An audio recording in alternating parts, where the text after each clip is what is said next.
नथिया उतरत नथिया उतरत कुटा जैतौ खरी में धान नथिया उतरत। Ganpati entertainment recording studio Nawada.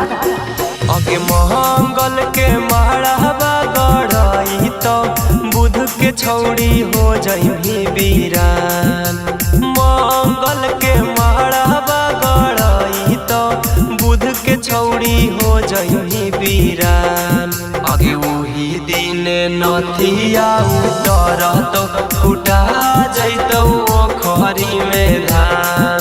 आगे वही दिन नथिया उतरत कुटा जैतौ खरी में धान। मंगल के माड़ावा गढ़ई तो बुध के छौड़ी हो जइही बीरान। मंगल के माड़ावा गढ़ई तो बुध के छौड़ी हो जइही बीरान। आगे वही दिन नथिया उतरत कुटा जैतौ खरी में धान। आगे वही दिन नथिया उतरत कुटा जैतौ खरी में धान। नथिया उतरत नथिया उतरत कुटा जैतौ खरी में धान। नैहर के यारावा के जइमी तू छोड़ के गे मारो के बीचे पियावा संगे गेठी जोड़ के गे संगे गेठी जोड़ के गे।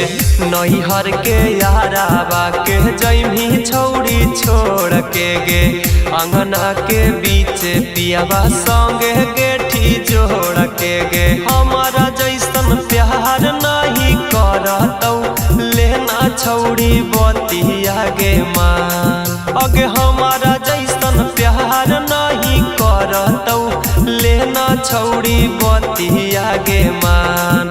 आगे वही दिन नथिया उतरतौ कुटा जैतौ खरी में धान। आगे वही दिन नथिया उतरतौ कुटा जैतौ खरी में धान। नथिया उतरत नथिया उतरत कुटा जैतौ खरी में धान। जाके ससुररिया छौड़ी सुतमी पलंग चढ़ के गे तोहरो सजनावा त छोड़तौ हड़ के गे छोड़तौ हड़ के गे। जाके ससुररिया छौड़ी सुतमी पलंग चढ़ के गे तोरो बलमुआ त छोड़तौ हड़ के गे। गणपति मिलन गे छौड़ी कर देतौ तोरा गे बेजान। आगे गणपति बिपिन गे छौड़ी कर देतौ तोरा बेजान। आगे वही दिन नथिया उतरत कुटा जैतौ खरी में धान। आगे वही दिन नथिया उतरत कुटा जैतौ खरी में धान। Ganpati entertainment recording studio Nawada.